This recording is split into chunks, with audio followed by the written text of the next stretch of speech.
Hey, tonight we're going to travel back to the American West of the 1800s, where dust swirls across vast open plains and the life of a cowboy was far from the glamorous adventures we often see in movies. We'll discover what it was really like to live under endless skies, riding from sunrise to sunset with nothing but your horse, your wits, and your determination to keep you alive. Hey, if you're enjoying these stories, I'd really appreciate a like or subscribe. I'm curious where you're listening from, so drop a comment with your location and what time it is there. Now find a cozy spot, take a slow, deep breath, and let your body sink into comfort as we journey back in time together. Congratulations, you've just woken up in the American West of the 1870s. The cool morning air feels crisp against your skin as you blink your eyes open to the first pale light of dawn. You're lying on a simple bedroll spread across the hard-packed earth, your back already aching from another night spent under the vast, star-filled sky. The wool blanket beneath you is scratchy against your skin, and the oilcloth you wrapped around your belongings last night is stiff and cold to the touch. Around you, other shapes are stirring, your fellow cowboys beginning to rise for another long day on the trail. Your muscles protest as you sit up and you feel every minute of yesterday's 14 hours in the saddle. Your legs are bow-shaped from years spent riding, and your hands are calloused and cracked from rope burns, weather, and endless work. You've been on this cattle drive for 3 weeks now, pushing 2,000 longhorns north from Texas toward the railhead in Abilene, Kansas. 3 more weeks to go, if the weather holds and nothing spooks the herd. The smell of coffee brewing pulls you fully awake. Cookie, the camp cook, is already busy at the chuck wagon, stoking his fire and preparing breakfast. That man might be the grumpiest soul you've ever met, but right now the rich aroma of coffee beans boiling in that big metal pot makes him seem like an angel sent from heaven. Your mouth waters at the thought of hot coffee cutting through the trail dust that seems permanently lodged in your throat. "Rise and shine, boys," calls the trail boss, his voice rough from years of shouting over wind and cattle. "Sun's coming up and them cows ain't gonna move themselves." You run your fingers through your hair, feeling the grit and oil built up over days without washing. Your bandana, tied loosely around your neck, will soon be pulled up over your nose and mouth to keep out the worst of the dust. Your Stetson hat, beaten by sun and rain, but still holding its shape, sits ready beside your bedroll. Those wide brims aren't just for show, they're the difference between having the skin on your face or watching it peel away under the merciless desert sun. Around the camp, 15 other cowboys are folding their bedrolls, pulling on boots and making their way toward the coffee pot. These are tough men from varied backgrounds, former slaves from the South, Mexican vaqueros who taught the American cowboys most of what they know, European immigrants seeking their fortune, and young men born in the territories raised in the saddle. Despite their differences out here on the trail, they're all just cowboys, paid the same wage, facing the same dangers, sharing the same miserable conditions. You reach for your boots and shake them vigorously before putting them on. It's a habit born of necessity. Scorpions and spiders love the warm darkness of a cowboy's boot, and you learned long ago that a quick shake could save you from a painful sting or bite. The tough leather is shaped to your feet after months of wear, the narrow toes and high heels designed specifically for riding. Those heels aren't for show either. They help keep your feet secure in the stirrups as you ride. "Breakfast in 5, Cookie announces, his voice carrying across the camp. "You want hot food? You'd best get here for it's gone."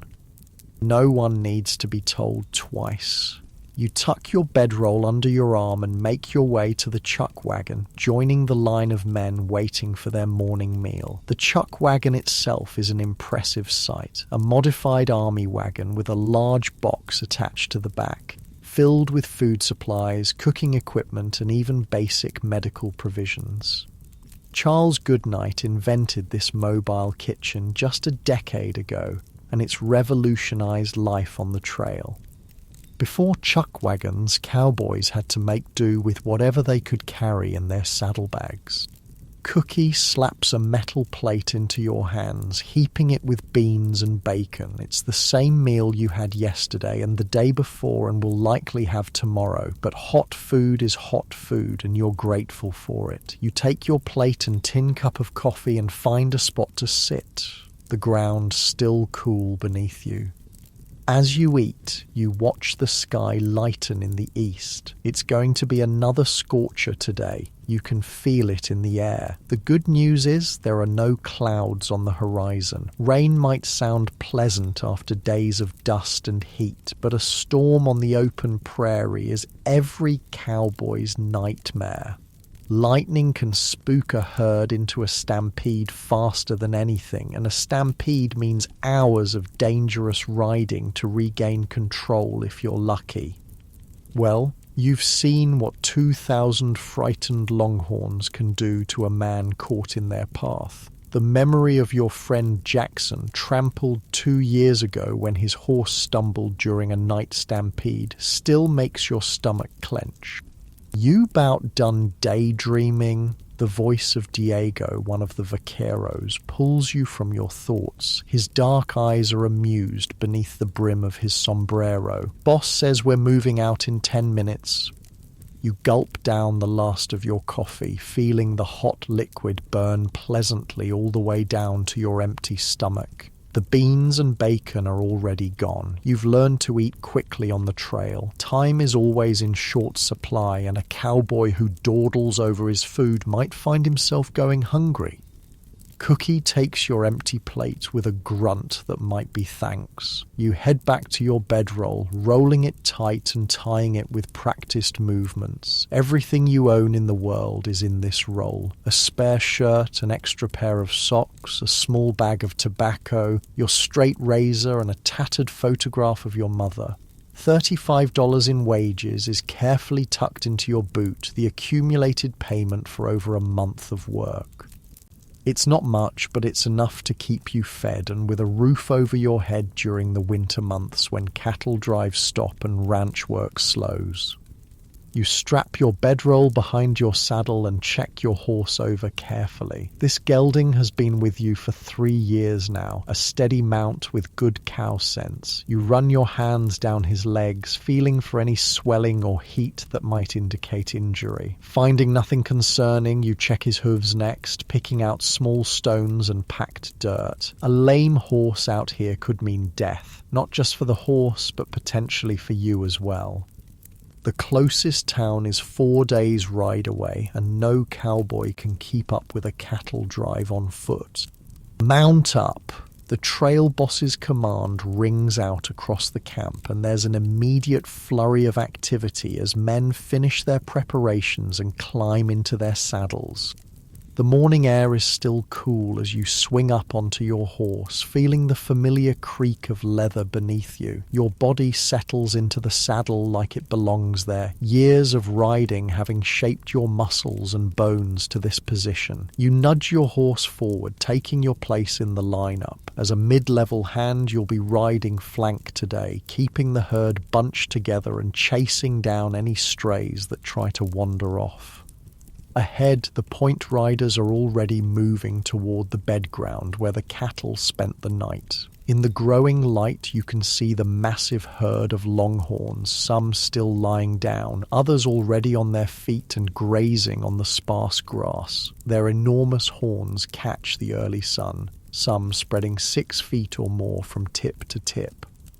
These aren't the docile beef cattle of today's ranches. These Texas longhorns are half-wild descendants of Spanish cattle that have adapted to the harsh conditions of the frontier. They're lean, tough, and can be dangerous when provoked.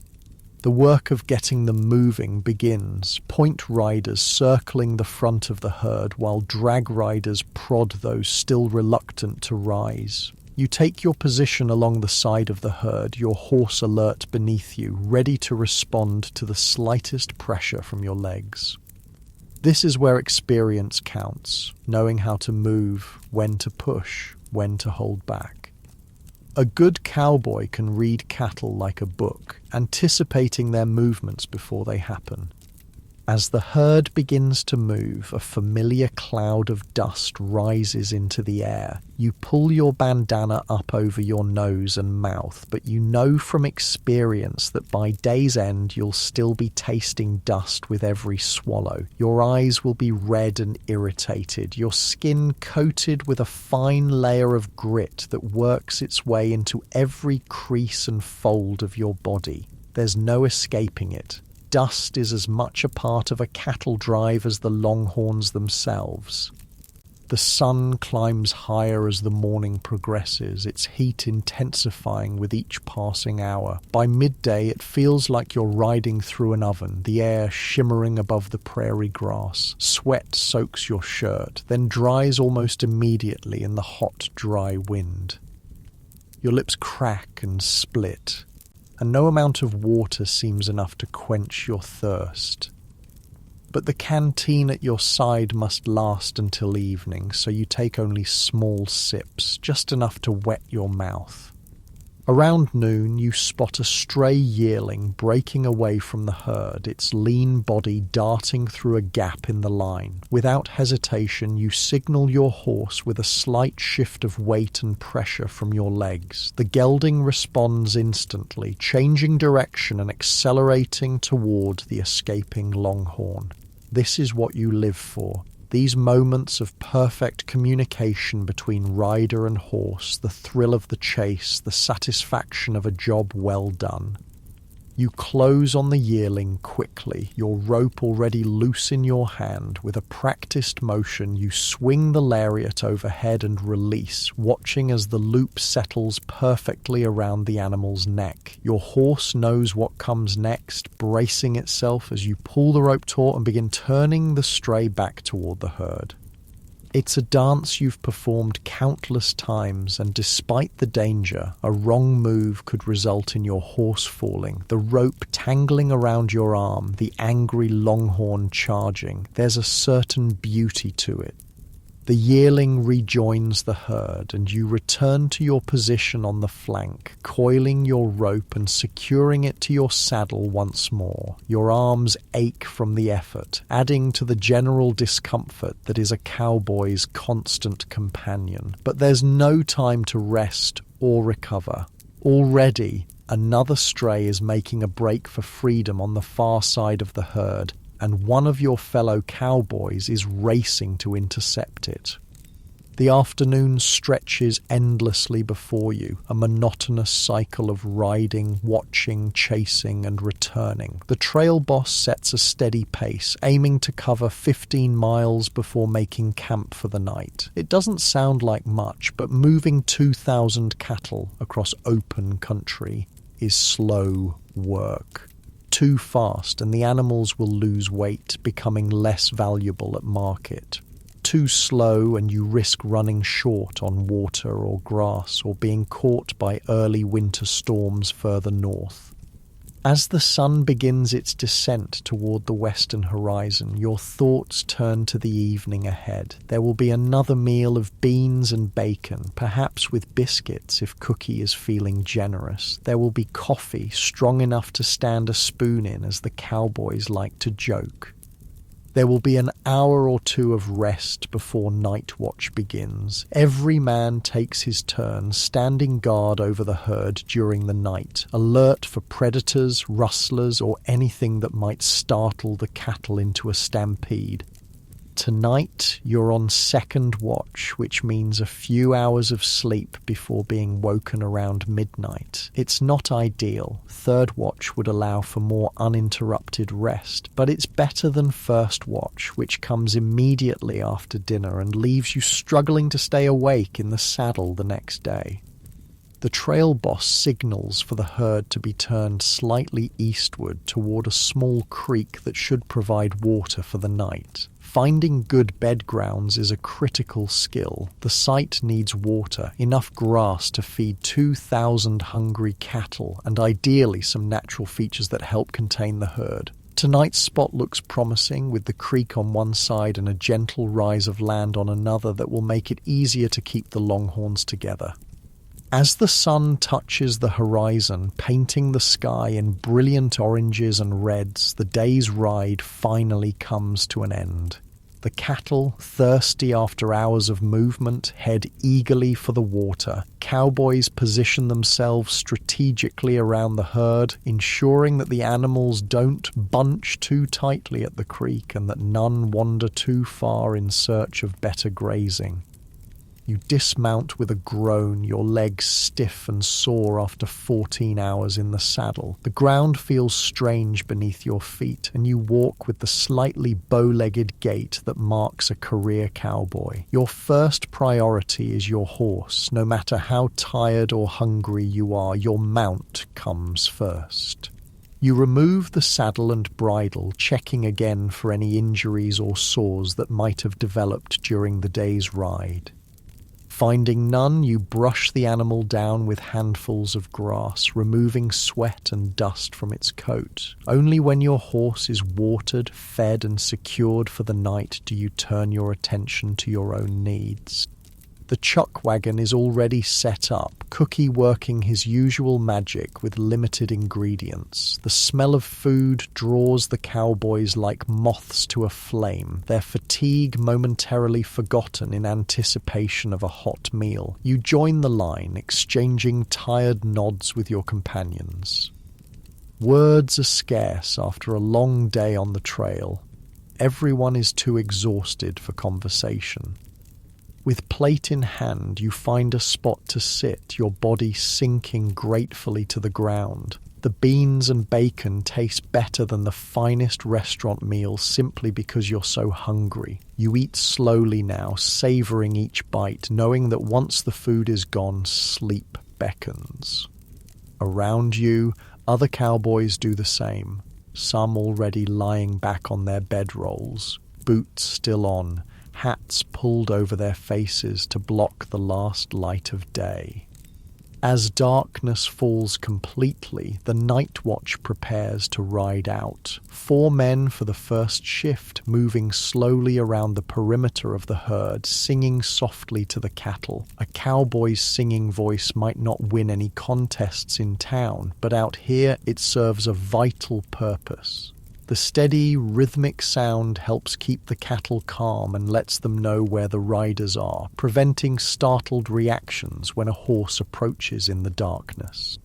You spread your bedroll on a relatively flat piece of ground, not bothering to remove your clothes. Only your boots come off, set carefully beside you where they can be pulled on quickly if needed. The night air is cooling rapidly, a blessed relief after the heat of the day. But it means the temperature might drop uncomfortably low before morning.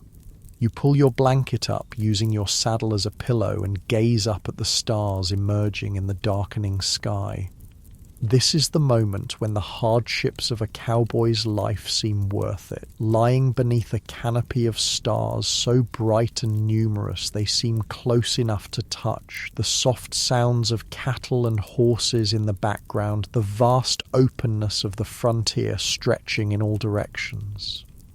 Despite the aches in your body, the perpetual hunger, the dangers that lurk around every corner, there's a freedom here that can't be found in the increasingly crowded cities back east. Your eyelids grow heavy as exhaustion claims you. Tomorrow will bring another day just like this one. Dust, heat, endless riding, and the constant vigilance required to keep 2,000 half-wild longhorns moving in the right direction. But for now, sleep beckons, promising a few hours of relief before your watch begins. As you drift off, the last thing you hear is the distant voice of a cowboy on watch, his song carrying softly through the night air, a lullaby for both cattle and men. "Oh, bury me not on the lone prairie." These words came low and mournfully. Your breathing deepens, your muscles finally relaxing after the long day's exertions. Tomorrow will take care of itself. For now there is only the blanket of stars above, the solid earth beneath, and the blessed oblivion of sleep. A rough hand shakes your shoulder, pulling you from the deepest sleep. "Your watch," whispers Luis, one of the Mexican vaqueros. His face is barely visible in the darkness, just the gleam of eyes beneath his hat. All quiet so far. You blink away the heaviness of sleep, your body protesting as you push yourself up from your bedroll. Every muscle aches from the day's riding, but there's no time to coddle yourself. Night watch is a responsibility no cowboy takes lightly. The safety of the entire outfit depends on the vigilance of those circling the herd in darkness. "Anything I should know about?" you ask, your voice thick with sleep. Luis shrugs. "Some coyotes yipping to the north, but they keep their distance. The cattle are settled." He hands you a tin cup. "Coffee's still hot by the fire. You'll need it. Night's colder than a banker's heart." He's right about that. The temperature has dropped dramatically since sunset, the way it always does in the open country. Your breath forms small clouds in the air as you pull on your boots and reach for your coat. It's the same wool coat you wear all year, but tonight you're grateful for its weight against the chill. The fire has burned low, just glowing embers with occasional flames licking upward. Cookie sleeps nearby in his own bedroll, ready to rise before anyone else to prepare breakfast. You pour yourself coffee from the pot kept warming at the edge of the fire. It's thick and bitter, but the heat of it between your palms is welcome, and the strong brew will help keep you alert during your watch. You drink quickly, then head to where the horses are picketed. Your gelding lifts his head as you approach, ears pricked forward in recognition. "Just a few hours' work, old boy," you murmur, running your hand along his neck. The horse stands patiently as you saddle him, the leather creaking softly in the night stillness. You check the cinch twice. A loose saddle during an emergency could mean death, before mounting up. The night is clear and cold, stars scattered across the sky like diamond dust on black velvet. A 3/4 moon provides enough light to see by, casting long shadows across the landscape. You pause, orienting yourself. The cattle form a dark mass nearby, most lying down now, their breathing forming a collective rhythm of soft snorts and sighs. 4 other cowboys are already circling the herd at a walk, spaced evenly around the perimeter. You nudge your horse forward to join them, taking your assigned position.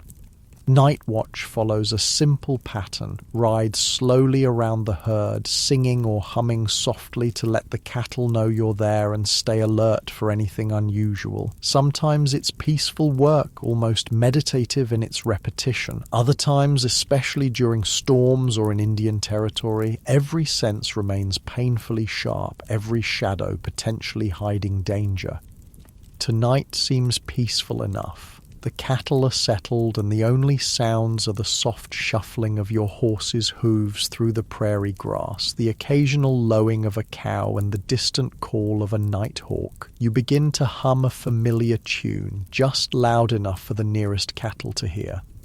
The song's words speak of home and lost love, common themes in cowboy ballads that reflect the loneliness of life on the trail. Your circuit takes you past Jose, another night rider, who tips his hat in silent greeting. Neither of you speaks. Loud voices can startle the herd, and out here sound carries far in the still night air. Besides, there's an unspoken understanding among cowboys that night watch is a time for reflection, for private thoughts and memories of places and people left behind. Your mind wanders as you ride, remembering how you came to this life 5 years ago. You were just 17 then, a farm boy from Missouri with dreams of adventure. The reality of cowboy life quickly proved far less romantic than the stories. The brutal work, the constant danger, the poor pay, the mind-numbing boredom interspersed with moments of sheer terror. Yet something about this life has kept you here, passing up opportunities for more comfortable work in the growing frontier towns. Perhaps it's the freedom, or perhaps it's simply that after years in the saddle you no longer know how to live any other way. A movement catches your eye, something dark slipping through the shadows at the edge of the herd. You tense, hand moving instinctively to the revolver at your hip, but then relax as you recognize the distinctive silhouette of a coyote. The small predator is smart enough to keep its distance from the massive longhorns, likely hoping to scavenge droppings or perhaps catch a rabbit flushed by the herd's presence. You adjust your position slightly in the saddle, trying to find a more comfortable seat. Your back aches from the long hours of riding, and your legs have that peculiar mixture of numbness and pain that comes from too much time in the saddle. Cowboys joke about being more comfortable on a horse than on their own feet, but the truth is that neither option offers much relief after weeks on the trail. The night deepens around you, the temperature continuing to drop. Your fingers grow stiff with cold inside your gloves, simple leatherwork gloves that offer little protection against the chill but at least prevent rope burns during the day. You flex them repeatedly, knowing that in an emergency you'll need full dexterity to handle your rope or gun. Time passes with agonizing slowness during night watch. There's nothing to mark its passage except the gradual movement of stars across the sky and the slow circuit you make around the sleeping herd. Your mind plays tricks on you sometimes, shadows seeming to move or take shape, only to resolve into harmless bushes or rocks when you look more closely. Staying alert without giving in to jumpy nerves is a skill that takes years to develop. A soft sound catches your attention, not from the herd but from the darkness beyond. You strain your ears trying to identify it. There it is again, the distinctive snort of a horse but not one of yours. Your heart rate quickens as you scan the surroundings. It could be nothing. A wild Mustang passing through, or it could be trouble. Indians sometimes, rustlers more often, hoping to cut out a few cattle from the edges of the herd under cover of darkness. You make a subtle signal to Jose, who's riding the next section of perimeter. He's heard it too, his posture alert as he subtly changes his course to investigate. You do the same from your side, both of you careful not to show alarm that might spook the herd. Your right hand rests lightly on your revolver now, ready but not drawing yet. A stampede would be more devastating than the loss of a few cattle, so caution guides your movements. The sound doesn't repeat, and after a tense quarter hour of hypervigilance, you begin to relax slightly. Perhaps it was a wild horse after all, or even just the wind playing tricks. Still, you remain more alert for the rest of your watch, eyes constantly scanning the darkness beyond the herd. Hours pass this way in cold, saddle-sore vigilance. Your back develops a deep ache that no shifting of position can relieve. Your eyes burn with fatigue and you fight to keep them from closing. This is when night watch becomes truly difficult, fighting your body's desperate need for sleep while maintaining the focus needed to protect the herd. Finally, the eastern sky begins to lighten, just a slight lessening of the darkness at first, then a gradual spreading of pale grey light. The stars closest to the horizon fade as the pre-dawn glow strengthens. Relief washes through you. Your watch is nearly done, and nothing serious has occurred. The cattle begin to stir as daylight approaches, some standing and beginning to graze, while others remain recumbent, reluctant to start the day. The trail boss emerges from his bedroll, looking first toward the herd, then at the sky, gauging the day to come. He signals to Cookie, who's already up and rekindling the fire, then begins waking the rest of the outfit. Another day on the trail is beginning. You complete your final circuit as the camp comes to life. Men moving stiffly, their breath visible in the cold morning air. Diego rides out to relieve you, his face still creased with sleep. "Anything?" he asks. "Thought I heard a horse about halfway through the watch," you report. Nothing came of it. He nods, taking your place as you ride back to camp. You're bone-tired now, the kind of exhaustion that makes your whole body feel leaden. But there's no rest for you yet. The day's work is about to begin, and night riders are expected to pull their weight just like everyone else. You'll catch sleep the next night, assuming you're not assigned to watch again. You dismount near the chuck wagon, the smell of coffee and frying bacon making your empty stomach growl.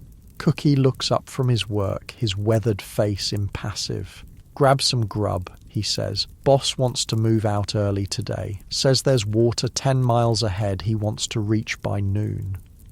The coffee revives you somewhat, and the food, bacon, beans, and a couple of biscuits, gives you the energy you'll need for the morning's work. You eat quickly, standing beside the fire for warmth, watching as the camp transforms from a collection of sleeping men to an efficient working outfit in a matter of minutes.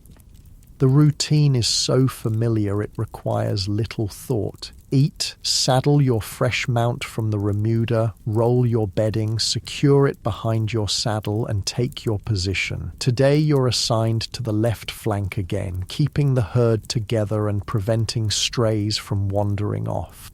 As the sun breaks over the horizon, bathing the landscape in golden light, the cattle are already moving, urged forward by the drag riders at the rear. Dust rises immediately, the fine particles infiltrating everything. Your clothes, your nose and mouth, despite the bandana, even your eyes, which water continuously in a futile attempt to clear themselves. Your body moves automatically, guiding your horse with subtle shifts of weight and pressure from your legs. After years in the saddle, these movements are as natural as walking. Your mind, however, struggles against the fatigue of a night without proper sleep. You find yourself drifting, then jerking awake, fighting to maintain the vigilance needed for the job. The morning passes in a haze of dust and exhaustion. The sun climbs higher, its heat beginning to penetrate the chill of night, though at this time of year the days remain pleasantly warm rather than scorching. You're grateful for small mercies. A cattle drive in the height of summer is a special kind of torture, with temperatures soaring well above 100 degrees on the open plain. By mid-morning, you've settled into a rhythm, your body functioning despite its protests. The landscape rolls by, seemingly endless grassland stretching to the horizon in all directions, broken occasionally by shallow ravines or small stands of scrubby trees along seasonal creek beds. It's beautiful in its vastness, though few cowboys would use such a word. To most, it's simply the backdrop to their work, notable only for the practical concerns of water, grass, and shelter it might provide. A commotion near the front of the herd catches your attention. One of the point riders is waving his hat, signaling for assistance. You press your heels into your horse's sides, urging him forward to see what's happening. As you draw closer, you see the problem. A section of the herd has balked at crossing a small ravine, causing a bottleneck that threatens to split the drive. You join several other cowboys working to push the reluctant cattle forward. It's dangerous work. The animals are nervous, some turning and trying to break back through the herd. A longhorn's horns can span 6 feet or more from tip to tip, lethal weapons when wielded by a panicked animal weighing over 1,000 pounds. One wrong move could mean being gored or trampled. Your horse knows the work well, darting in to turn a cow back toward the ravine, then quickly retreating before the animal can respond. You use your rope, twirling it overhead to create noise and movement that helps direct the cattle. Gradually, the leaders find their way down the gentle slope of the ravine and up the other side, and the rest begin to follow. Crisis averted, you return to your position on the flank, adrenaline temporarily overcoming your fatigue. This is the cowboy life in essence. Long stretches of monotony broken by moments of intense activity and danger. The trail boss nods approval as he rides past. The closest thing to praise you're likely to receive. By midday, as promised, the drive reaches a small stream. The water isn't much, a shallow ribbon winding through the prairie, but it's enough for the cattle to drink and for the men to refill their canteens. The animals crowd toward the water, jostling for position, while cowboys work to ensure they don't bunch too tightly and risk injuring themselves or damaging the stream banks. You take the opportunity to splash water on your face, washing away some of the trail dust. The cool liquid is a blessed relief against your sun-warmed skin. You drink deeply, then refill your canteen, carefully securing the cap. Water is precious out here, never to be wasted or taken for granted. There's no real break for lunch. Cowboys eat in the saddle during the day, usually jerky or hardtack carried in their pockets. The only proper meals come at breakfast and dinner when the chuck wagon is set up. You chew a strip of jerky as you ride, the tough, salty meat requiring determined jaw work. It's not satisfying, but it keeps hunger at bay and gives you something to focus on besides your exhaustion. The afternoon stretches before you, the cattle moving at a steady pace across the rolling grassland. Your fatigue returns with a vengeance, your eyelids feeling weighted, your head nodding despite your best efforts. This is the dangerous time, when tired cowboys make mistakes that can cost lives. You pinch yourself, bite the inside of your cheek, anything to stay alert. The landscape begins to change subtly as the drive moves northward. The grass grows a little thicker here, and occasional stands of cottonwood trees mark the courses of streams. You're leaving the arid plains of Texas behind, moving into territories that receive more rainfall. It's good cattle country, and under different circumstances you might appreciate the changing scenery. Today, however, your world has narrowed to the immediate needs of staying awake and doing your job. A movement to your right catches your attention, a rabbit bursting from cover, startled by the approaching herd. In an instant, your hand drops to your revolver, drawing and aiming before conscious thought intervenes. You catch yourself just before firing, the instinctive reaction a testament to both your training and your jumpiness from lack of sleep. Slowly, you return the weapon to its holster, heart pounding, aware of how close you came to causing the very stampede you're meant to prevent. Jumpy today, ain't ya?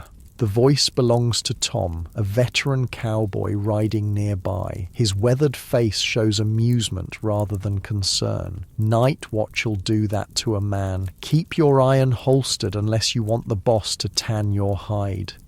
You nod, embarrassed but grateful that no real harm was done. Tom's right. Firing a gun near the herd without cause is one of the cardinal sins of cattle driving, potentially triggering a stampede that could kill men and animals alike. The trail boss would indeed have harsh words, or worse, for such a mistake. How much farther you reckon to Abilene, you ask, hoping conversation will help keep you alert. Tom squints at the horizon. 3 weeks if the weather holds, could be longer if we hit trouble.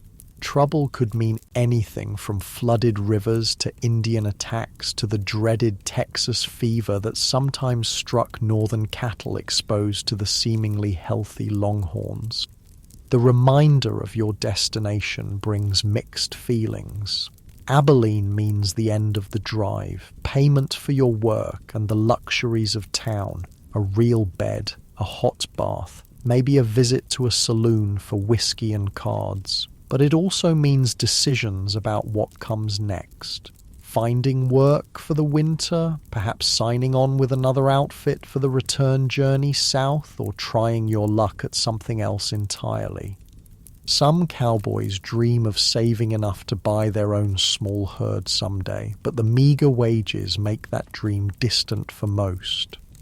Your thoughts are interrupted by a shout from the right flank. A section of the herd has spotted better grazing and is beginning to drift in that direction, threatening to break away. You spur your horse forward to help turn them back, grateful for the activity that forces alertness. Working together with 3 other cowboys, you manage to redirect the wandering cattle back toward the main body of the herd. The sun begins its westward descent, the quality of light changing as afternoon transitions toward evening. Long shadows stretch across the prairie, and the heat of the day begins to dissipate. You're beyond tired now, operating on instinct and determination alone. Each hour feels like 3, and you find yourself repeatedly counting the time until the day's drive will end and you can finally sleep. Finally, as the sun approaches the horizon, the trail boss signals for the herd to be turned toward a suitable bed ground for the night. It's a good spot, a gentle depression in the land with a small stream along one edge, providing both water and some natural containment for the cattle. The animals, tired from the day's journey, move willingly toward the water and the relatively lush grass that grows along its banks. The outfit works with practiced efficiency to settle the herd for the night. The chuck wagon has already arrived and set up, Cookie working over his fire to prepare the evening meal. The smell of food, beans again, but with salt pork tonight instead of bacon, and maybe biscuits if you're lucky, makes your stomach growl with anticipation. You help position the cattle, then finally blessedly dismount. Your legs nearly buckle as they take your weight, stiff and sore from the day in the saddle combined with your night watch. You take care of your horse first, as always, removing saddle and bridle, checking for injuries or sores, brushing him down, ensuring he has water and grass. Only then do you drag yourself toward the chuck wagon, every step an effort. You look like you've been dragged through hell backwards, observes Cookie as he hands you a plate. It's not sympathy. Cowboys don't do sympathy, just a statement of fact. Feel like it too, you admit, accepting the food gratefully. You find a spot to sit, your body sinking heavily to the ground. The food is simple but hot and filling, exactly what you need. Around you, other cowboys eat with the focused intensity of men who know the value of a meal that isn't jerky or hardtack. Conversation is minimal, everyone is tired, and tomorrow will bring more of the same.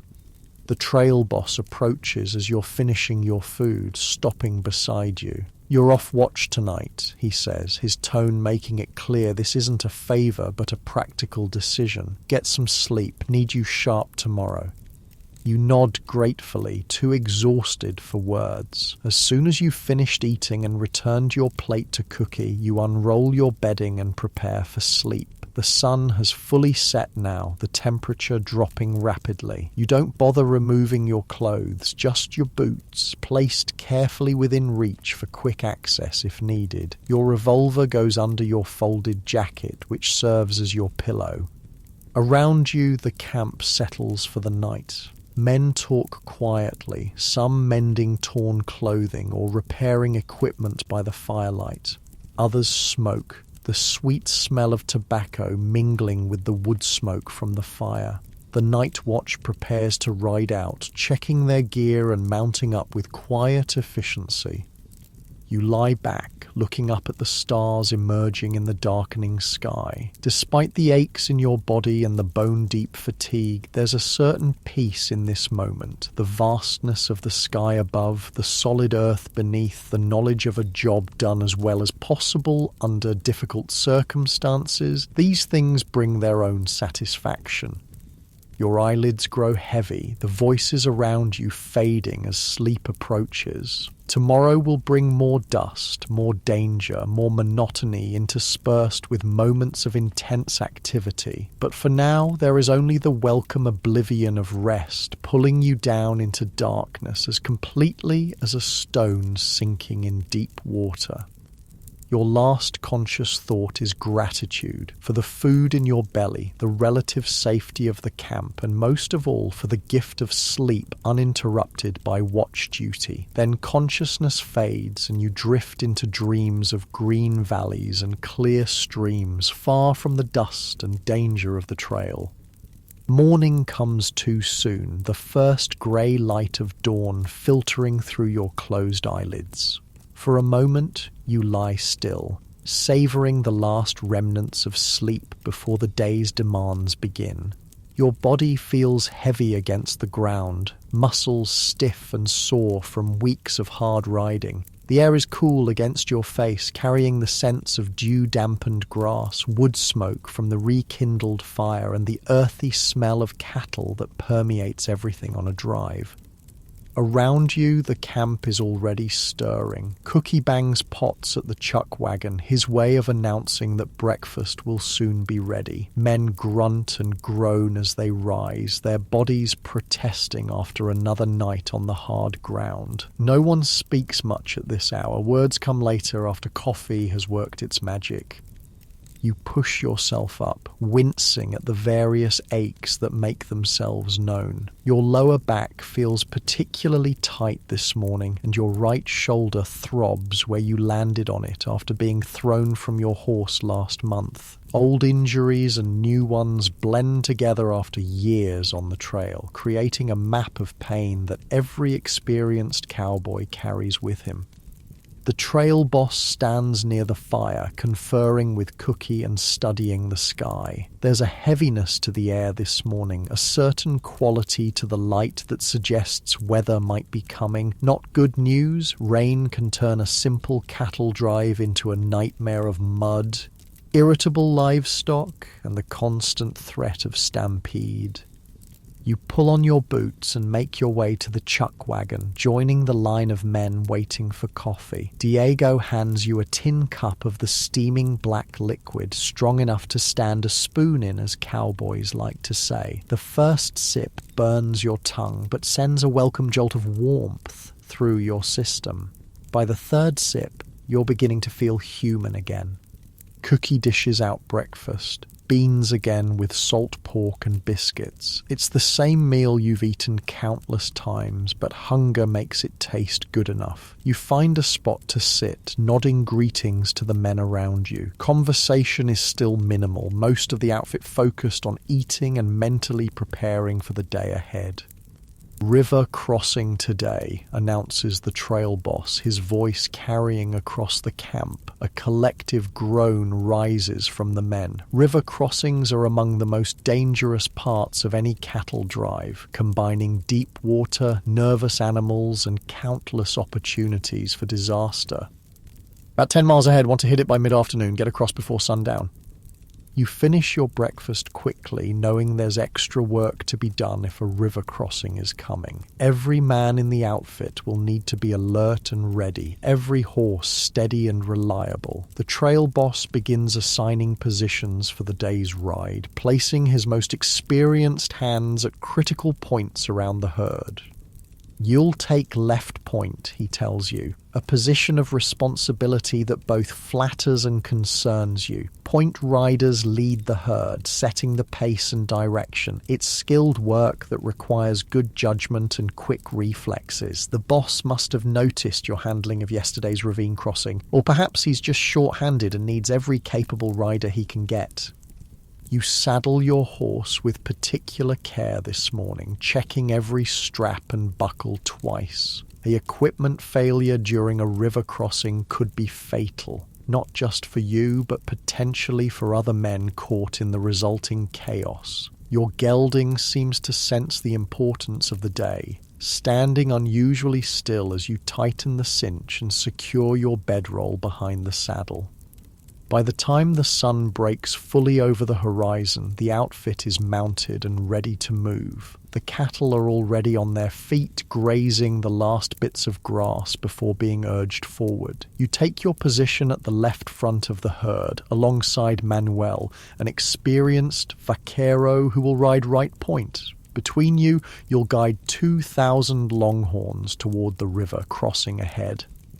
The day's ride begins like any other. The slow forward movement of the herd, the rising cloud of dust, the endless vigilance required to keep the animals moving in the right direction. But there's an undercurrent of tension among the cowboys today, an awareness of the challenge ahead.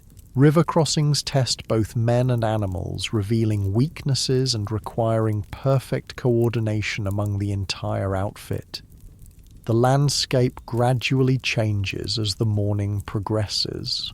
The flat prairie gives way to more varied terrain, with gentle hills rising to either side. Trees appear more frequently, cottonwoods and willows that signal the approaching presence of the river. The grass grows thicker and greener, fed by the increased moisture in the soil.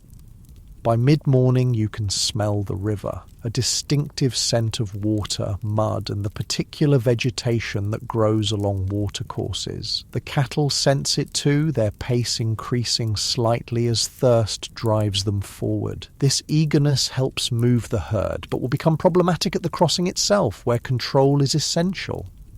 The trail boss rides up beside you, his face serious beneath the wide brim of his hat. "River's running high," he says without preamble. "Scouting party just got back. Current strong, but there's a good entry and exit point about half a mile downstream from the main trail."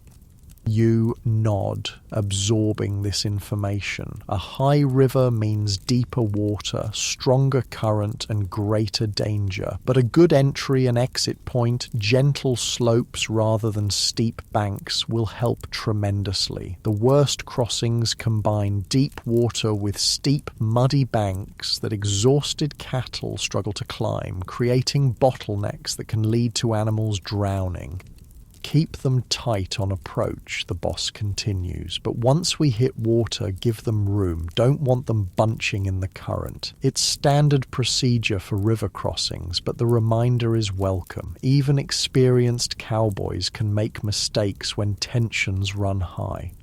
As noon approaches, the river comes into view, a broad ribbon of brown water cutting through the landscape. From this distance it looks deceptively peaceful, the surface reflecting the blue sky above. Only the occasional swirl and eddy hint at the current running beneath that calm surface.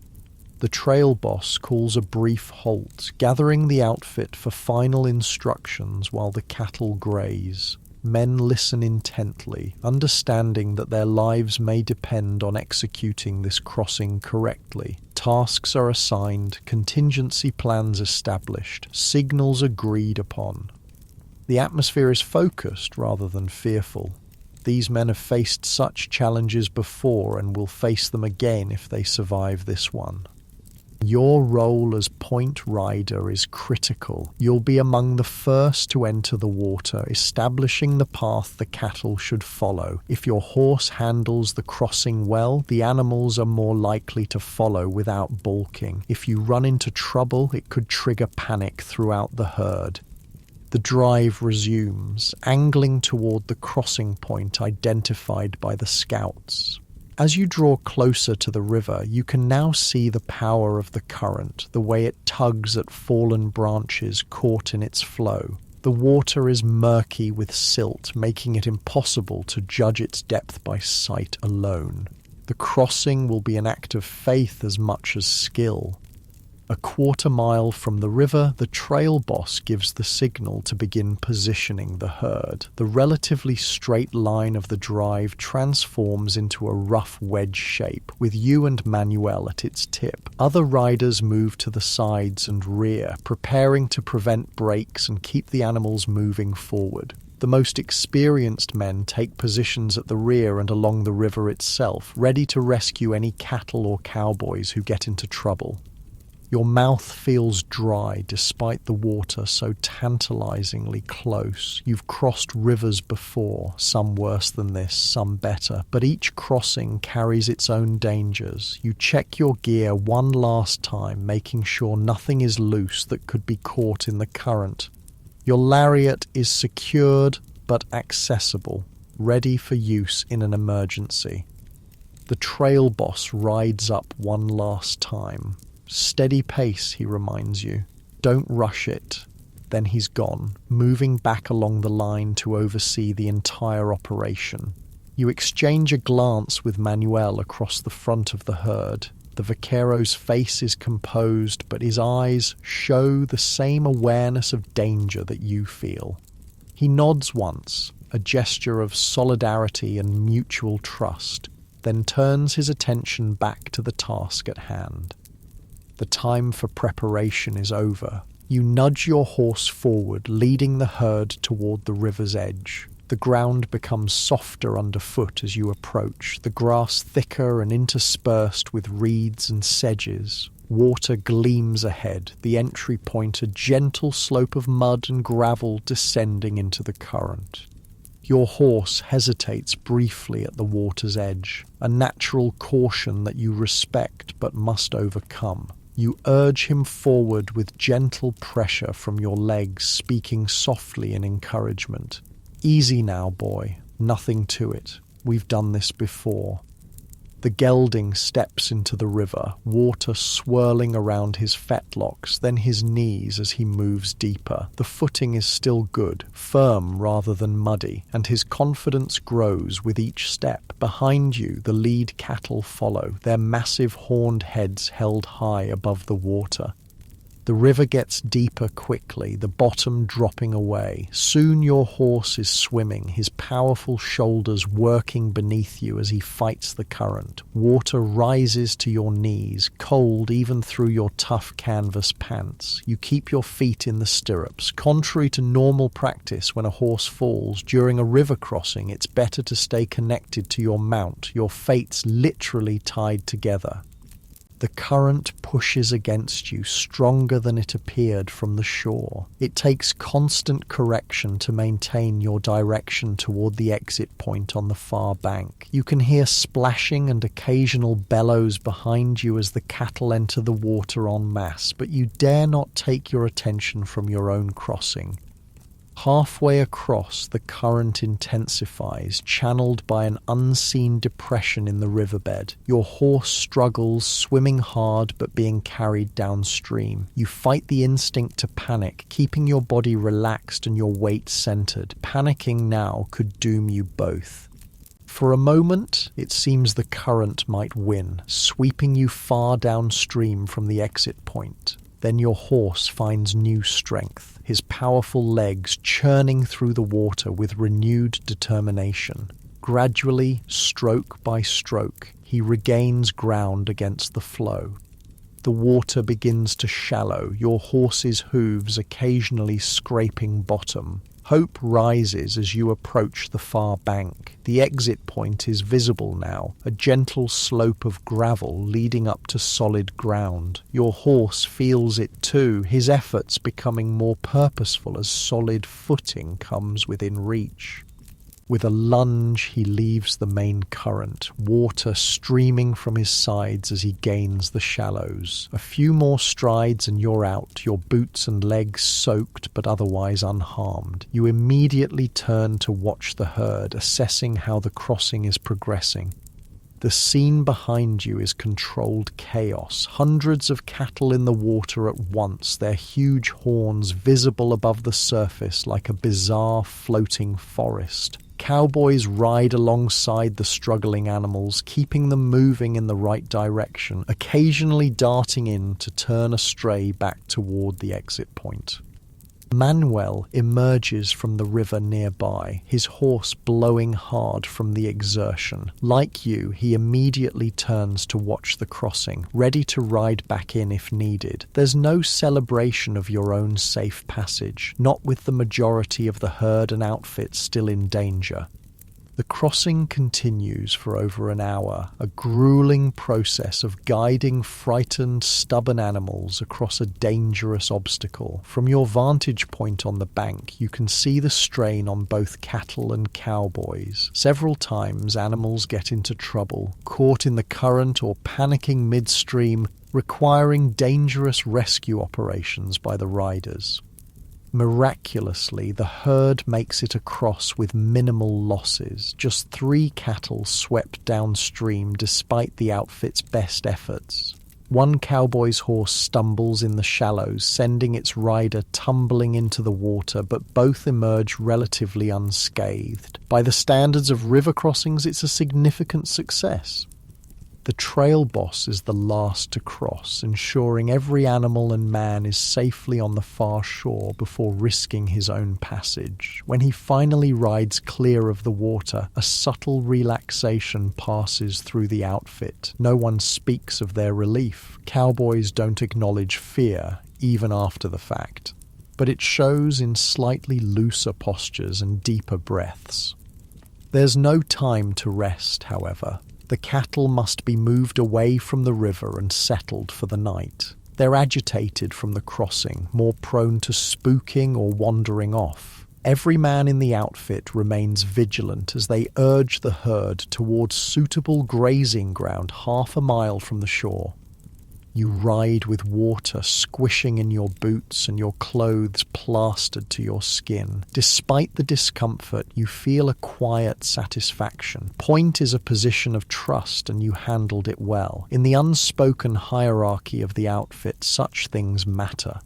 As the sun begins to set, the cattle finally settle, grazing contentedly on the lush grass of the riverside meadow. The chuck wagon has made its own crossing at a ford several miles upstream and now awaits the cowboys, the promise of hot food drawing tired men like moths to a flame. You take care of your horse with particular attention tonight, recognizing that his strength and courage carried you safely through the river. An extra handful of grain, a more thorough rub down than usual, small rewards for service that might have saved your life. Only when he's properly tended do you see to your own comfort, changing into your spare shirt and hanging your wet clothes near the fire to dry. Dinner is a more substantial affair than usual. Cookie has outdone himself with a stew containing actual chunks of beef alongside the beans and fresh biscuits to soak up the gravy. It's his way of acknowledging the day's achievement without making a fuss about it, and the men eat with special appreciation, the shared danger having heightened their awareness of small comforts. Talk around the fire is more animated tonight, the successful crossing having lifted spirits. Stories flow, tales of other river crossings, some routine, others disastrous. Cowboys who normally say little share experiences from years on the trail, each story carrying its lesson wrapped in humor or understated drama. Saw a herd panic mid-river on the Brazos back in '67, recounts Tom, the veteran who rode beside you yesterday. Water was high like today, but the banks were steep mud on both sides, lost nearly 50 head and 2 good men. He says this matter-of-factly, though the memory clearly still haunts him. One fella got caught between a steer and a submerged log, never had a chance. Others share similar stories, not to frighten but to remind. The trail holds dangers that must be respected, and experience shared can save lives. Even the youngest cowboys listen attentively, absorbing wisdom that no book could provide. The trail boss joins the circle, accepting a cup of coffee from Cookie. "Good work today," he says simply. It's high praise from a man of few words, and the outfit accepts it with quiet pride. Tomorrow we make up lost time, dawn start. No one complains. The drive has a schedule to keep. Cattle expected at the railhead by a certain date, contracts to fulfill. Today's triumph is already behind them. Tomorrow's challenge is ahead. Night watch assignments are distributed with extra vigilance, order due to the unfamiliar territory and the cattle's residual nervousness after the crossing. You're assigned third watch from roughly 2 a.m. until dawn. Not the easiest shift, but better than having no sleep at all. As darkness falls completely, you spread your bedroll on a relatively flat spot, your body heavy with exhaustion despite the lingering alertness from the day's excitement. Around you, other cowboys settle for the night, some already snoring softly, while others talk quietly or smoke a final cigarette before sleep. You lie back, looking up at the star-filled sky. The same stars shine over Texas, over the homes and families many of these men haven't seen in months. Some have no homes to return to. The trail is their only constant, the outfit their only family. It's a hard life, offering little reward beyond the basic wage and the quiet satisfaction of work well done. Yet there's a freedom to it that few other occupations can match. No walls confine you. No boss looks over your shoulder every minute. Your worth is measured in practical skills and reliability, not social standing or book learning. For men unsuited to town life or conventional work, the trail offers a place where they can belong, their eccentricities accepted as long as they pull their weight. These thoughts drift through your mind as sleep approaches. Tomorrow will bring its own challenges. Another 20 miles if the boss has his way. More dust, more aches, more moments of danger balanced with hours of monotony. But tonight, with the river successfully crossed and your belly full of the best meal in weeks, contentment outweighs concern.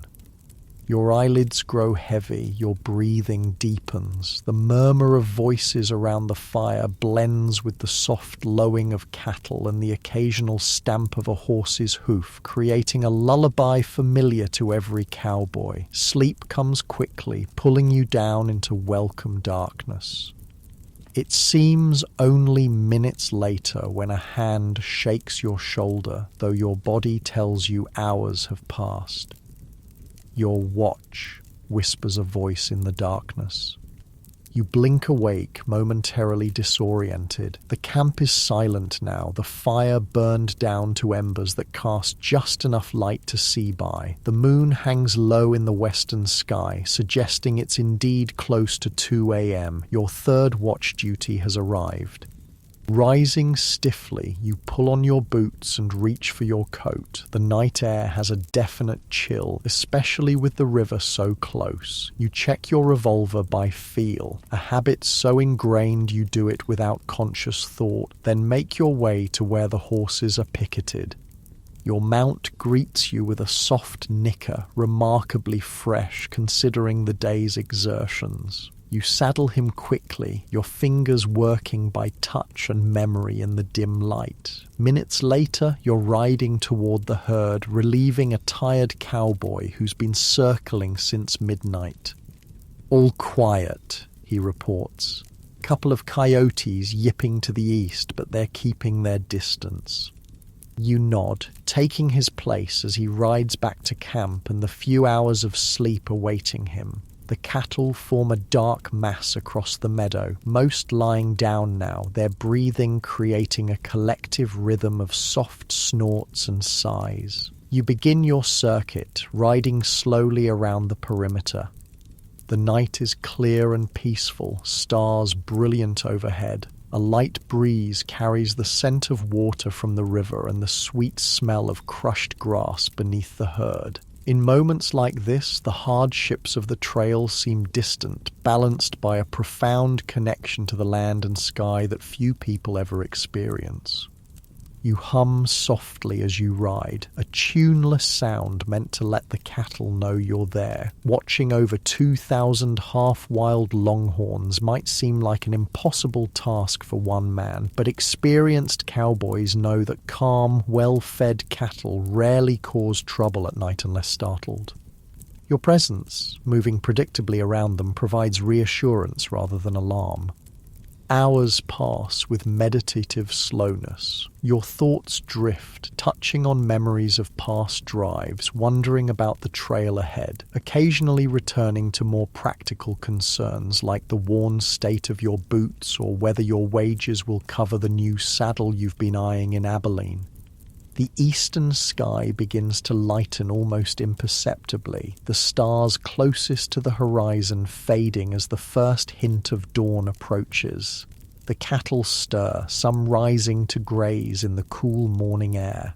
Your watch is nearly done, the night having passed without incident, the best kind of watch from a cowboy's perspective. As light strengthens, you can see the river in the distance, its surface misty in the morning air. Yesterday's crossing already seems like a distant memory, just one challenge among many on the long trail north. There will be others: storms, stampedes, rustlers, water shortages, each testing the outfit's skill and determination. But such thoughts are for later. For now there is only the growing light, the peaceful herd, and the satisfaction of another watch completed without incident. In the cattle drive's mixture of danger and tedium, boredom is always preferable to excitement. The trail boss emerges from his bedroll, signaling the official start of another day. Cookie is already at work, coffee pot on the fire, preparation for breakfast underway. One by one, cowboys rise, moving stiffly in the cool morning air, their faces creased with sleep and stubbled with several days' growth of beard. As your replacement rides out to take over watch, you return to camp, the smell of coffee drawing you like a magnet. Your body aches from the night's riding on top of yesterday's exertions, but there's a rhythm to the discomfort now, an expected part of each day's cycle. The drive goes on, one day blending into the next, each mile bringing you closer to Abilene and the end of this particular journey. There will be others as long as cattle need moving and you need wages. It's not an easy life or a glamorous one, but it has its own harsh beauty and simple satisfactions. As you dismount near the chuck wagon, accepting a cup of steaming coffee from Cookie's gnarled hands, you reflect that for all its hardships, there are worse ways to live than under the open sky, doing work that demands your best and tests your limits each day. The trail has claimed many good men and will claim more before the era of great cattle drives ends. But for now, it offers a place where you belong, a purpose that makes sense, and companions who understand the unspoken code of the cowboy life. The sun breaks over the horizon, bathing the landscape in golden light. Another day on the trail begins.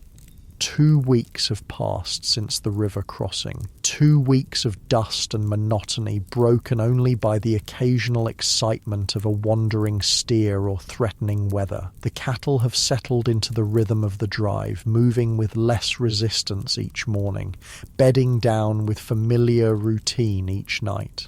The cowboys, too, have found their pattern, the same faces around the fire each evening, the same aches in their bodies each morning, the same endless horizon stretching before them. But today, something is different. There's a subtle shift in the outfit's energy, a barely perceptible straightening of tired shoulders, a slightly quicker pace to morning preparations. The reason is simple. Abilene lies just 2 days ahead. After weeks on the trail, the end is finally in sight. "Reckon I'll get me a bath first thing," declares Tom as he saddles his horse. "Then maybe a shave and a haircut, make myself presentable before hitting the saloons." His weathered face cracks into a rare smile at the thought. "Presentable?" scoffs Diego good-naturedly. Gonna take more than soap and scissors to make you fit for decent company, viejo. The men laugh, the banter lighter than it's been in weeks. Even the trail boss seems less stern this morning, his customary frown softened by the knowledge that his responsibilities will soon be fulfilled, the herd delivered, his men paid.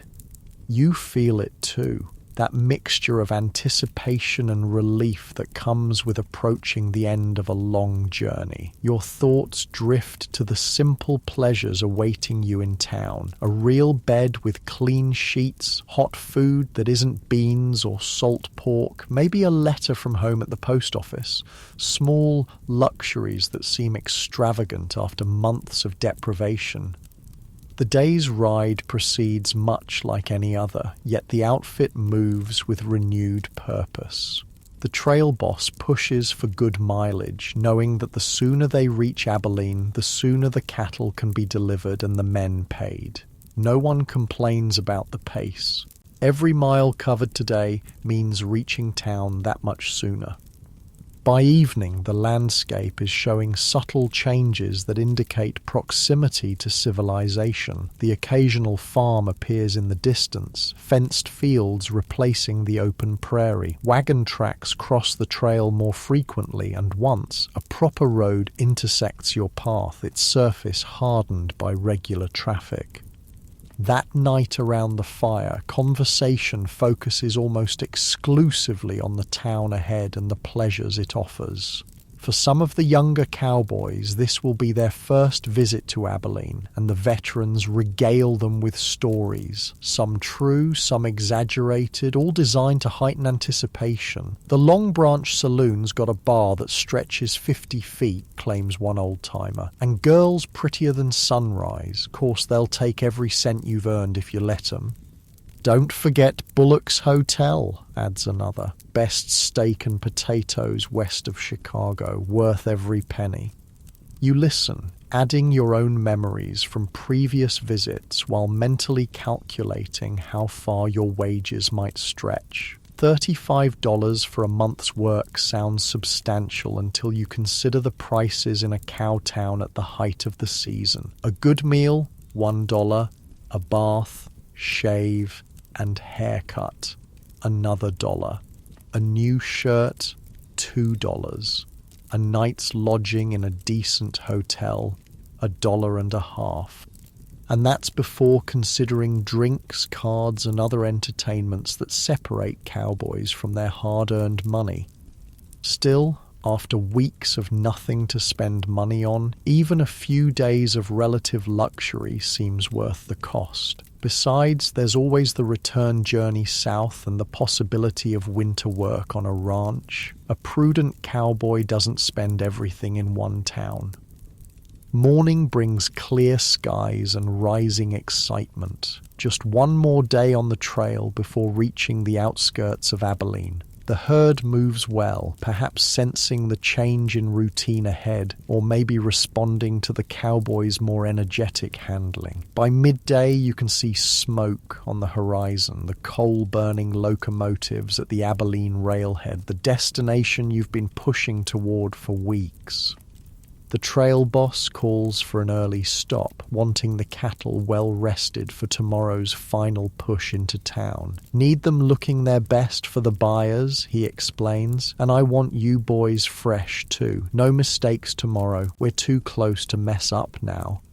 That night, few men sleep well despite their exhaustion. Anticipation keeps them tossing on their bedrolls, minds too full of thoughts of town to settle easily into rest. You find yourself staring at the stars, mentally spending your wages a dozen different ways before finally drifting into shallow, dream-filled sleep. Dawn comes with an energy unlike any other morning on the drive. Men are up before Cookie's first call, gear packed and horses saddled in record time. Even the cattle seem to catch the mood, rising and gathering with unusual cooperation. The chuck wagon is packed up for the last time, Cookie muttering about restocking supplies in town.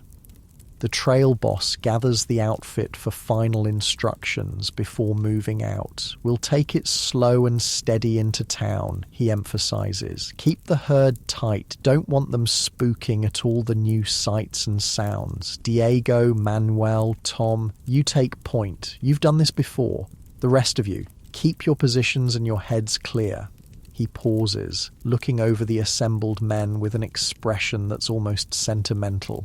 "You've done good work on this drive. Let's finish it right."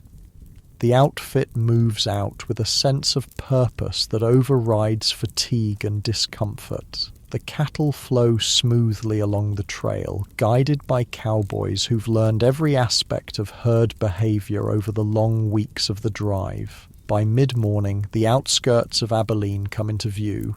Scattered buildings giving way to more densely packed structures, the unmistakable silhouette of the stockyards rising against the sky. The sounds and smells of town reach you before the details become clear. The distant whistle of a locomotive, the complex scent of coal smoke, cooking food and humanity concentrated in one place. After weeks of open prairie where the only sounds were wind, cattle, and the occasional voice, the sensory input of a town feels almost overwhelming. As you draw closer, the true character of Abilene emerges. It's a town built for one purpose, to serve as the meeting point between cattle drives from the south and railroads heading east. Everything revolves around this function, from the massive stockyards where cattle await shipment to the businesses that cater to cowboys with money to spend. The main street presents a fascinating mixture of frontier practicality and attempted refinement. Saloons with elaborate facades stand alongside utilitarian mercantiles. Hotels ranging from basic to relatively luxurious offer accommodations for cattle buyers, cowboys, and other travelers. Restaurants, barbershops, bathhouses, and more specialized establishments compete for attention and dollars. But for now, your focus remains on the herd. The final approach to the stockyards requires complete concentration from every cowboy. The cattle, sensing the unfamiliar surroundings, grow nervous, requiring firm but careful handling to prevent a last-minute disaster. The noise and activity of the town presents countless opportunities for spooking the herd. Wagons rattling past, steam whistles from the trains, strangers moving along the periphery of your vision.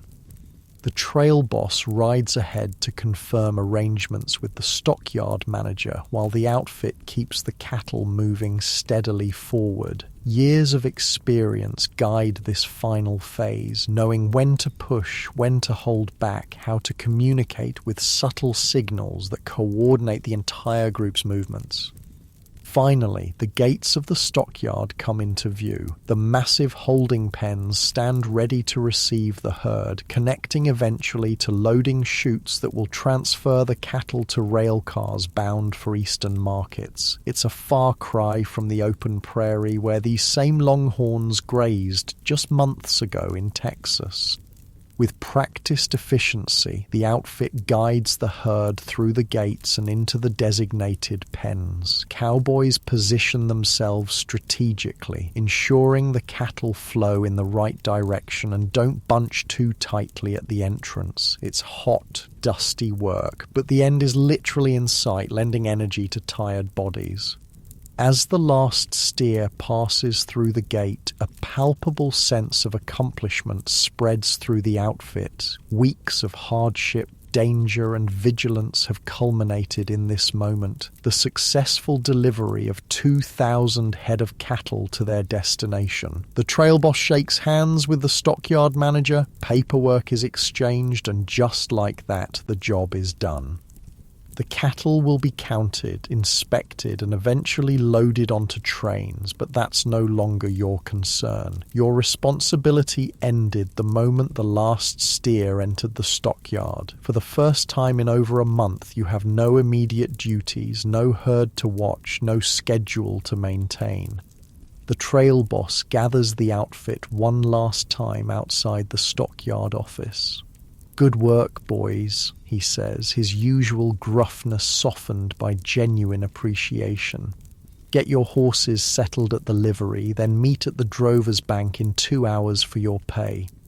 It's a familiar routine for most of the men. The livery stable first, where trail horses will be cared for while their riders enjoy the town. Some cowboys will sell their mounts if they're not planning to ride back south, using the extra money to extend their stay in town or fund travel by train or stagecoach to their next destination. You decide to keep your gelding. He's proven his worth many times over, and good horses are valuable. The livery stable is busy with other recently arrived outfits, but you find a stall and ensure your mount is properly cared for. Good grain, clean water, a thorough brushing to remove the trail dust. Only when you're satisfied with his arrangements do you turn your attention to your own needs. The contrast between the open trail and the confined spaces of town is jarring. Buildings block the horizon in every direction, creating a sense of enclosure that feels strange after weeks of limitless visibility. Streets packed with people, wagons, and horses create a cacophony that assaults your ears. The various smells, some pleasant, some decidedly not, compete for attention after the relatively clean scents of prairie and cattle.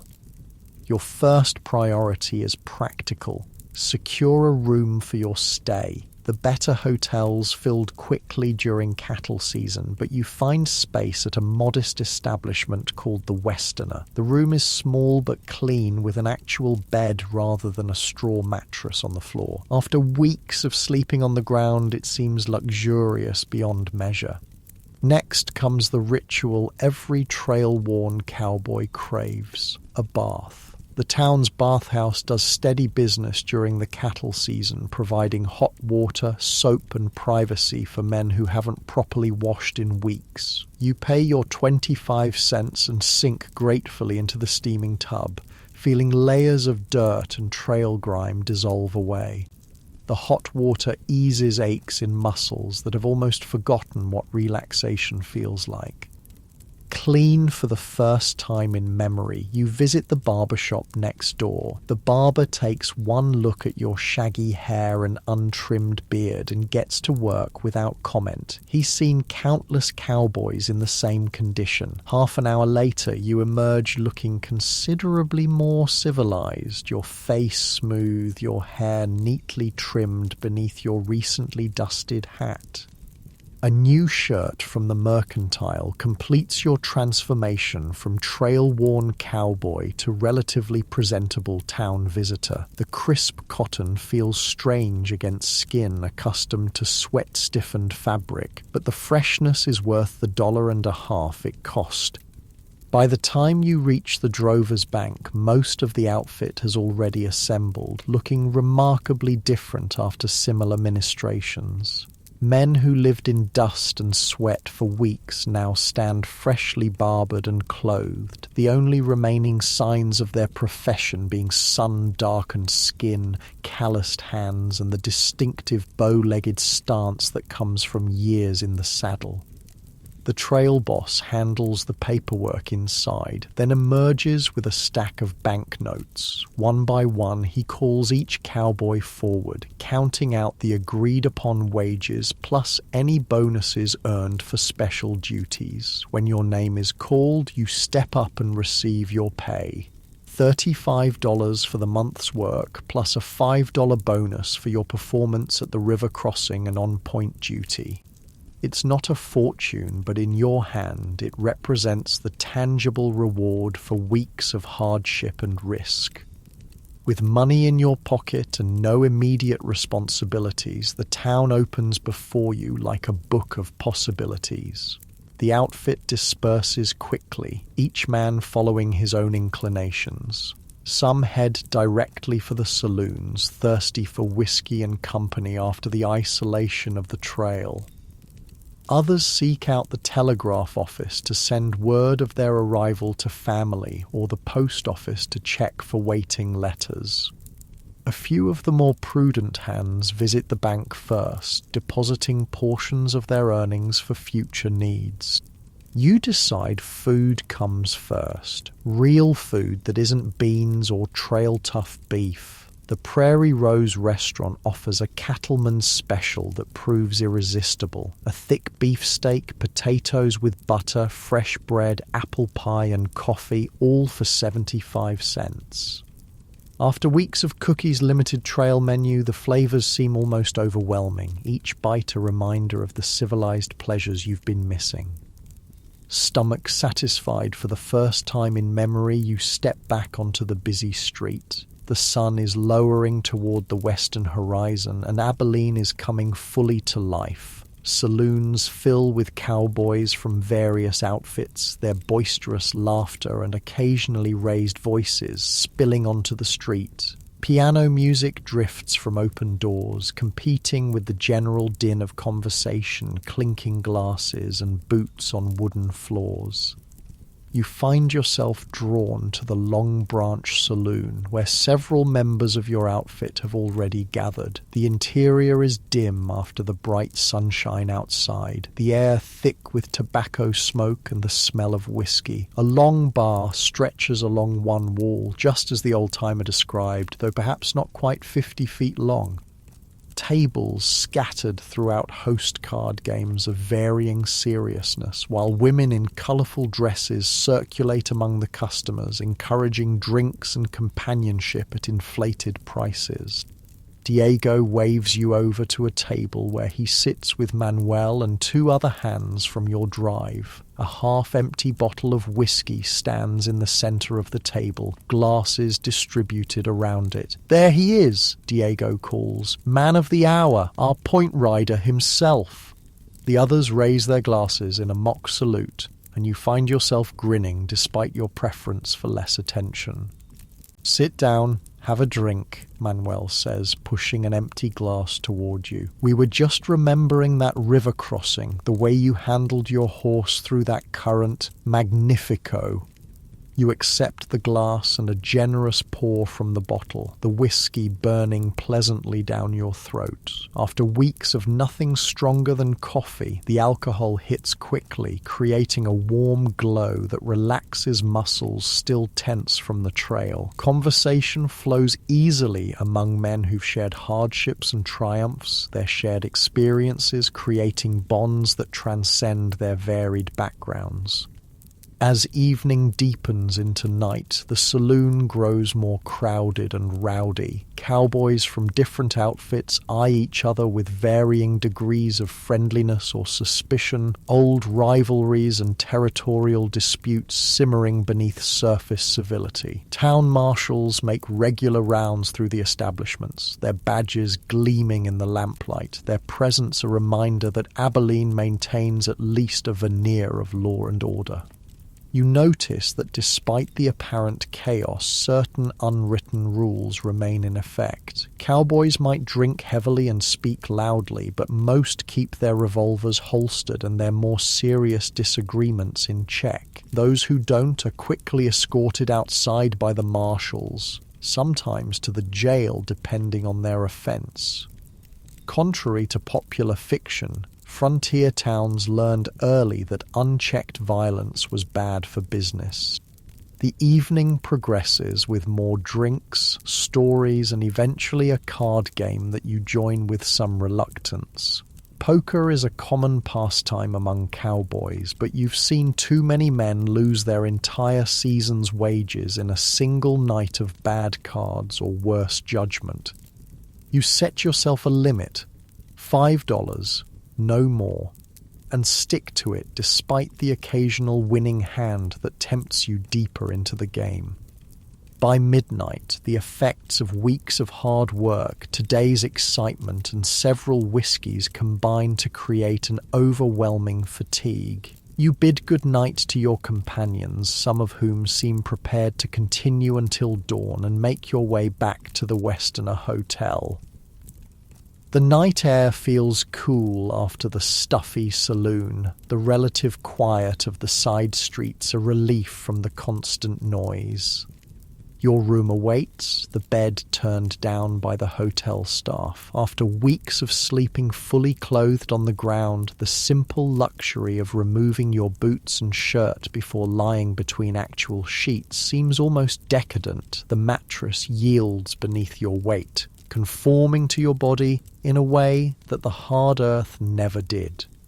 Yet, strangely, sleep doesn't come immediately. The bed feels too soft, the room too enclosed after weeks under the open sky. The muffled sounds of the town, distant piano music, occasional shouts or laughter, the passing of late-night wagons create a backdrop unfamiliar to ears, accustomed to the sounds of cattle and prairie wind. You find yourself thinking of the trail, of star-filled nights and dawn breaking over endless grassland. For all its hardships, there was a simplicity to that life, a clarity of purpose that town living lacks. Here, everything is transaction and artifice, pleasures purchased rather than earned, relationships temporary and often mercenary. Tomorrow will bring more of the same. Saloons and card games, perhaps a visit to the theatre or other entertainments Abilene offers to separate cowboys from their money. For some, the town's allures will consume every dollar they've earned, leaving them broke and looking for work when the cattle season ends. Others will guard their wages more carefully, spending on necessities and modest pleasures while saving for the future. Your own plans remain fluid. There's the possibility of signing on for the return journey south with the same outfit, or perhaps winter work at one of the ranches, or maybe something different entirely. The frontier offers opportunities for those willing to work hard and take risks. But such decisions can wait for tomorrow. For now, there is only the unusual comfort of the bed, the gradual relaxation of trail-tightened muscles, and the knowledge that for a few days at least you can simply be. No herd to watch, no schedule to keep, no immediate dangers to guard against.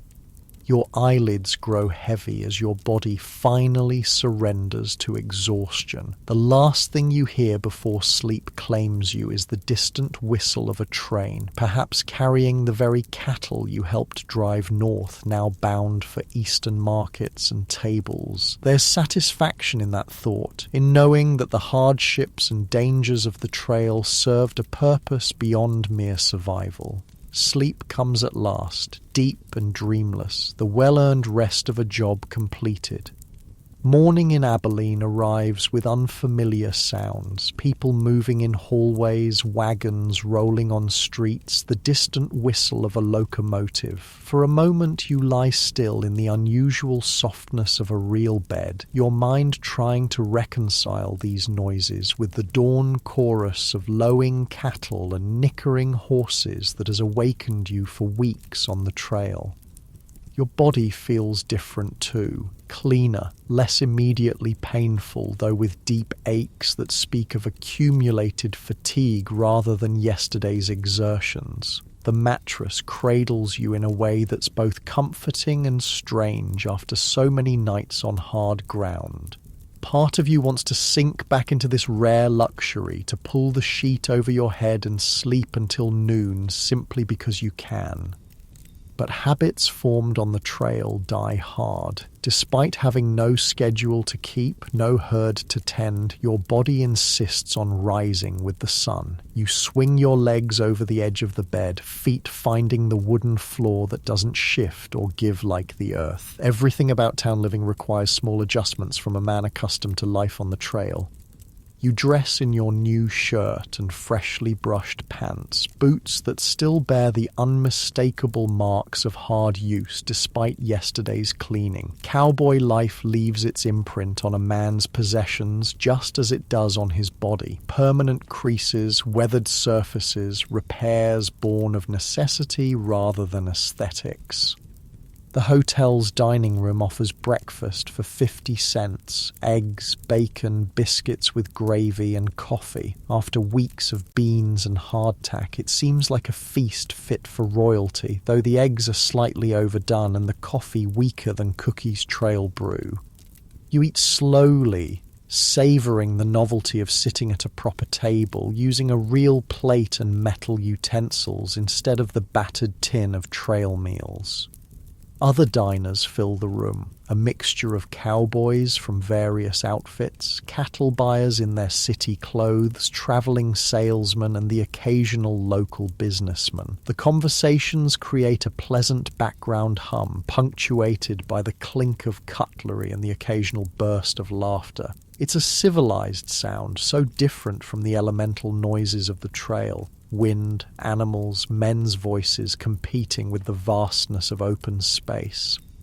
With no immediate demands on your time, you step out onto Abilene's main street, already bustling despite the early hour. Businesses are opening, wagons delivering goods, townspeople going about their daily routines. Cattle season transforms these frontier towns, bringing an influx of money and activity that sustains them through the quieter winter months. You consider your options for the day. Most of your outfit is likely still sleeping off last night's whiskey, but they'll emerge eventually, drawn to the saloons and other entertainments. Part of you is tempted to join them, to lose yourself in the boisterous camaraderie and purchased pleasures that make up a cowboy's town visit. But something holds you back, a sense that there's more to see, more to experience beyond the predictable cycle of saloons and card games. With money in your pocket and time on your hands, you have choices unavailable to you on the trail. The town's mercantile draws your attention first, its windows displaying goods unavailable in the isolation of ranch life. Inside, shelves lined with canned foods, bolts of cloth, tools, medicines, and luxuries from back east create a showcase of civilization's offerings. You browse without any particular purpose, enjoying the simple novelty of choice after weeks of having no options beyond what the chuck wagon provided.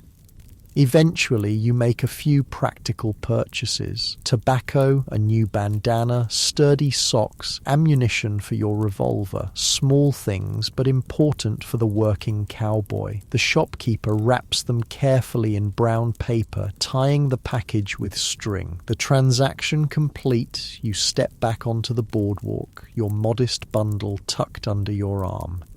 The post office is your next stop. Like many cowboys, you have irregular contact with whatever family remains. In your case, a mother and younger sister back in Missouri. Letters travel slowly on the frontier, sometimes taking weeks or months to reach their destinations.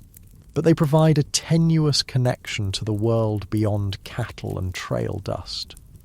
There is indeed a letter waiting, your mother's careful handwriting on the envelope, the paper worn from its long journey. You take it to a quiet corner of the town's small park, settling on a bench beneath a cottonwood tree to read privately. Her words bring news of home, your sister's schooling, changes in the small farming community where you grew up, gentle inquiries about your health and plans.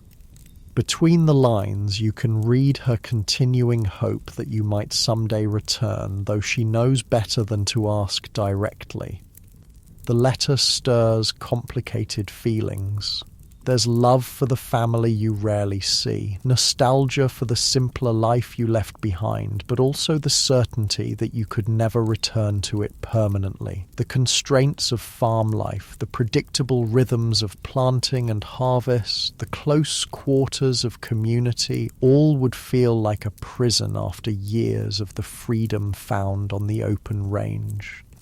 You fold the letter carefully, tucking it into your shirt pocket. Later you'll write a reply, brief but reassuring, with perhaps a small portion of your wages enclosed to help with the farm. It's a pattern repeated by countless cowboys, maintaining connections to homes they visit rarely, if at all. The day stretches before you, filled with small pleasures and observations impossible on the trail. You watch a train arrive at the station, disgorging passengers from the east. Some clearly businessmen come to negotiate cattle purchases, others looking like settlers heading further west. Faces alight with hope and apprehension. The locomotive itself fascinates you. a marvel of industrial power so different from the animal strength that powers life on the range. Later, you visit the gunsmith to have your revolver cleaned and checked, a practical necessity for a weapon that might someday stand between you and death. The smith works with practiced efficiency, dismantling, cleaning, and reassembling the Colt with reverent care. It's a tool to him, but also something more, a mechanical artwork deserving respect. Been carrying this a while, he observes, noting the worn grips and holster marks on the barrel. 5 years or thereabouts, you confirm. Never failed me yet, he nods approvingly. Keep it clean and it'll serve you 5 more. He hands it back, the action smooth as silk after his ministrations. Such small interactions mark the day, brief connections with the specialized talents that make up a frontier town. The saddle maker who discusses potential repairs to your gear, the boot maker who takes measurements for a custom pair you can't quite afford yet but might save for. The bookseller who seems surprised when you browse his limited selection but happily discusses the merits of different authors. These conversations reveal something often forgotten in tales of the Wild West, that cowboys were men of varied backgrounds and education. Some, like yourself, could read and write with reasonable facility. Others were former soldiers, tradesmen, or sons of privilege seeking adventure.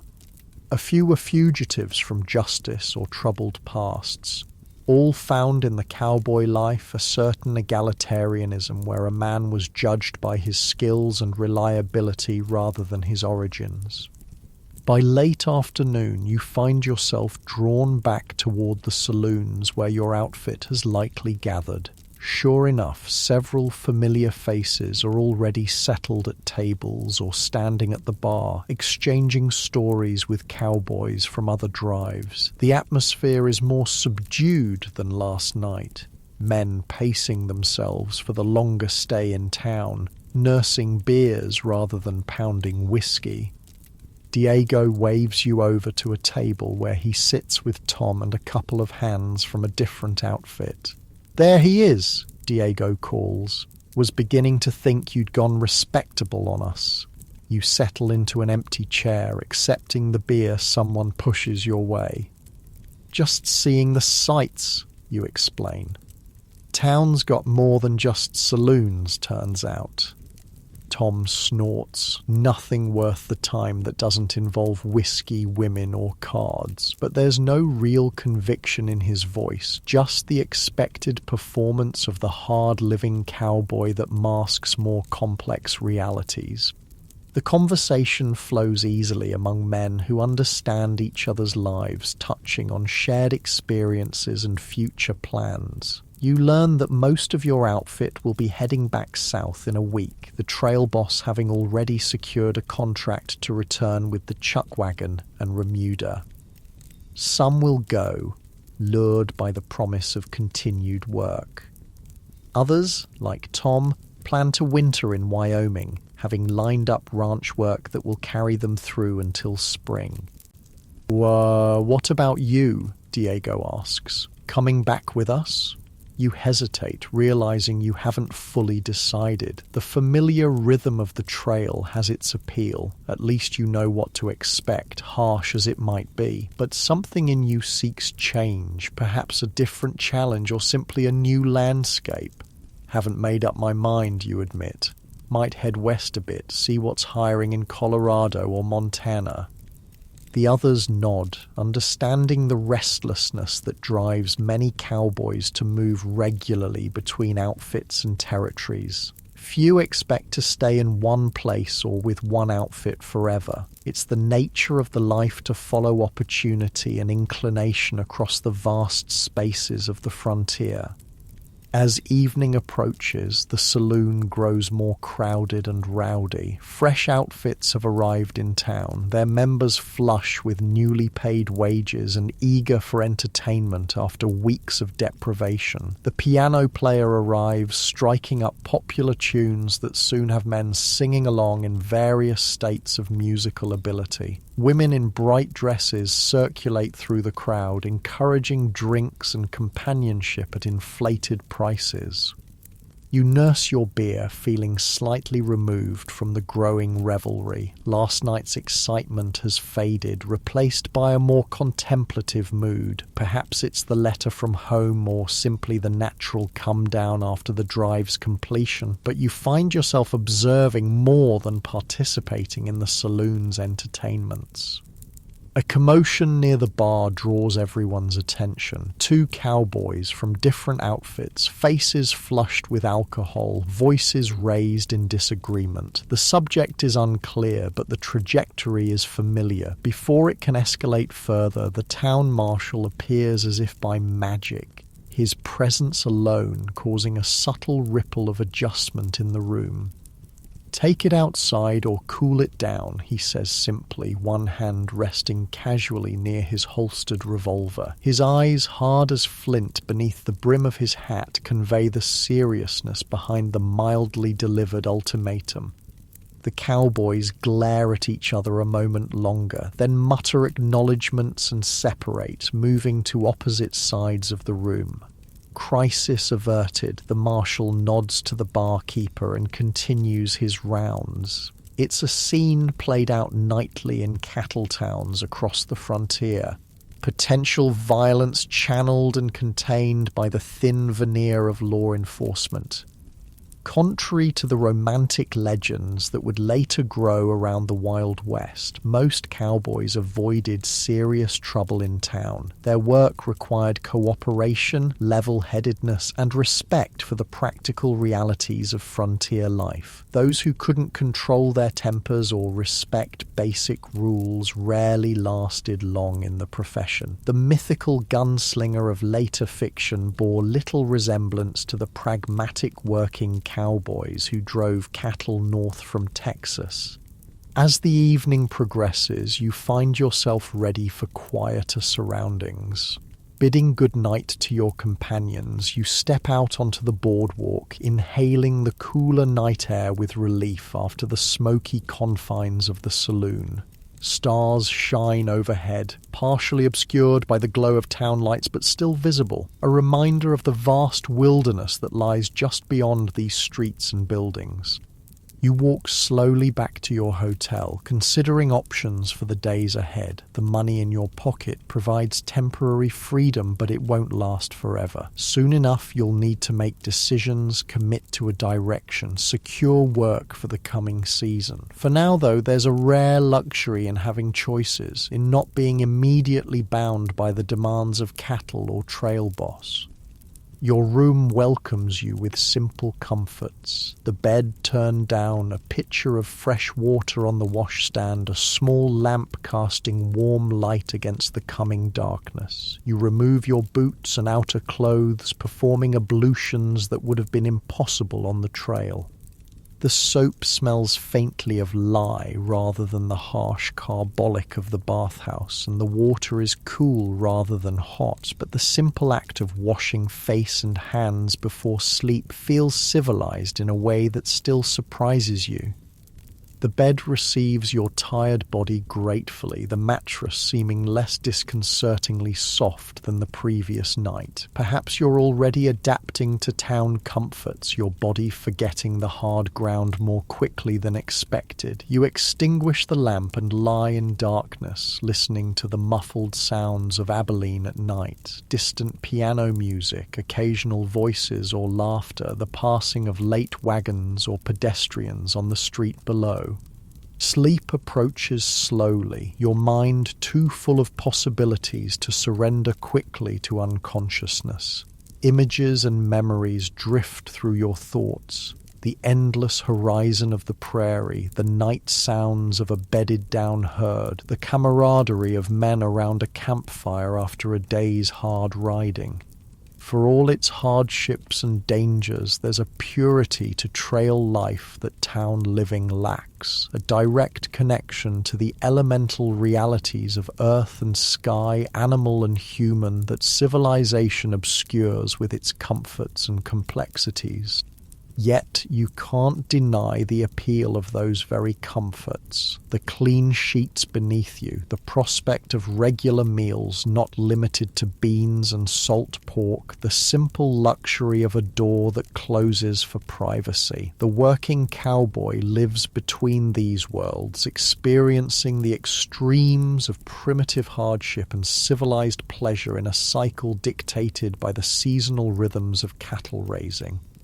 Days pass in similar fashion, mornings of exploration and practical errands, afternoons and evenings spent with members of your outfit and other cowboys in town. You write your letter home, enclosing $10 of your wages with promises to send more when possible. You purchase a few more necessities and one luxury, a small book of poetry that fits in your saddlebag. Something to read during the long evenings ahead, wherever they might find you. Gradually, the mood in town shifts as cowboys begin departing. Some headed south with returning outfits, others to ranches for winter work, a few taking stage or rail to more distant destinations. The saloons grow quieter, the streets less crowded. Abilene begins reverting to its normal rhythms after the frenetic activity of cattle season. A week after your arrival, you make your decision. Rather than returning south with Diego and the others, you'll head northwest, following rumors of good winter work at a large ranch in Wyoming territory. The outfit is known for fair treatment of its hands and offers the possibility of learning more about the ranching business beyond the specific skills of trail driving. The night before your departure, your remaining outfit mates gather for a farewell dinner at the Prairie Rose restaurant. It's a simple meal, but feels significant. These men have shared dangers and hardships that create bonds beyond ordinary friendship. Tomorrow your paths will diverge, perhaps never to cross again in the vastness of the frontier. To the best damn point rider I've worked with, toasts Tom, raising his coffee cup in lieu of whiskey. The others join in, embarrassing you with praise that cowboys rarely express directly. In this moment, with separation imminent, the usual restraint loosens just enough to acknowledge the respect earned over weeks of shared work. Morning brings final preparations, settling your hotel bill, collecting your gear, retrieving your horse from the livery stable. The gelding seems eager to move, perhaps sensing your own readiness to leave town behind. You secure your bedroll and other possessions behind the saddle. Check your supplies one last time and swing up into the familiar embrace of well-worn leather. Abilene falls away behind you as you ride northwest, following the stage road that will eventually connect with trails leading into Wyoming. The town's noise and complexity give way to the simpler soundscape of hoofbeats, wind through grass, and occasional birdsong. Your shoulders relax, breathing deepens as the open country welcomes you back. The journey will take weeks, with stops at smaller settlements along the way, perhaps occasional work to supplement your funds. Winter will arrive before you reach your destination, bringing snow and bitter cold unfamiliar to a cowboy raised in Texas heat. But such challenges are part of the life you've chosen, a life of movement and adaptation, of skills tested against the elements, of freedom purchased with hardship. As you ride, your thoughts turn to the changing west around you. Already the great cattle drives are beginning to fade, threatened by expanding railroads, the encroachment of farms and their barbed wire fences, the gradual closing of the open range. The era of cowboys, as you've known them, those half-wild men moving vast herds across unfenced prairie, has perhaps a decade remaining before progress and civilization transform it beyond recognition. There's a certain melancholy in this knowledge, a sense that you're participating in something already passing into history. Future generations will romanticize the cowboy, transforming the difficult, dangerous work you know intimately into sanitized adventures where heroes never suffer saddle sores or dysentery, where cattle never die of thirst or stampede in midnight storms, where the daily monotony of dust and discomfort gives way to gunfights and romance. Yet even knowing this, you wouldn't trade your experiences.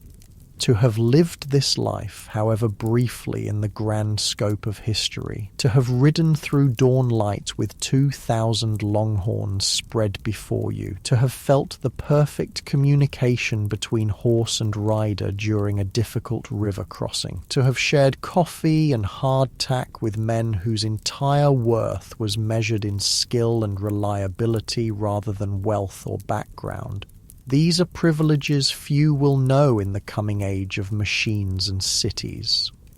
The sun reaches its zenith and begins its westward descent as you continue riding. The landscape unfolds before you, rolling prairie giving way to more varied terrain, hills rising in the distance against the impossibly blue sky. Your horse maintains a steady pace, conserving energy for the long journey ahead. There's no hurry now, no herd to push, no schedule to maintain beyond the natural rhythms of daylight and darkness, hunger and rest.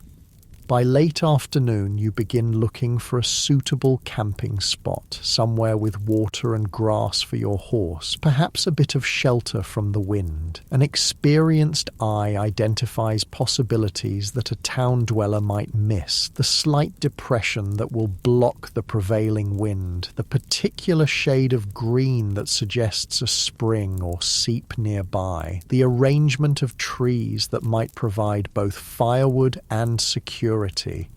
You make camp with practiced efficiency, unsaddling your horse and setting him to graze on a long picket line, gathering wood for a small fire, preparing the simple meal that will sustain you until morning. As darkness falls, you spread your bedroll on the ground, using your saddle as a pillow just as you did on the cattle drive.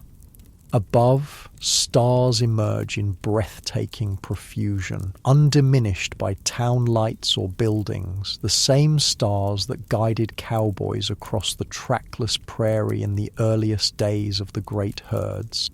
The fire burns low, its embers casting just enough light to see by as you settle into your blankets. The night air carries a chill that hints at the coming change of seasons. Somewhere in the distance, a coyote calls, its lonesome cry echoing across the open land. Your horse shifts slightly at the sound, then returns to quiet grazing, undisturbed by a presence as familiar as the night itself.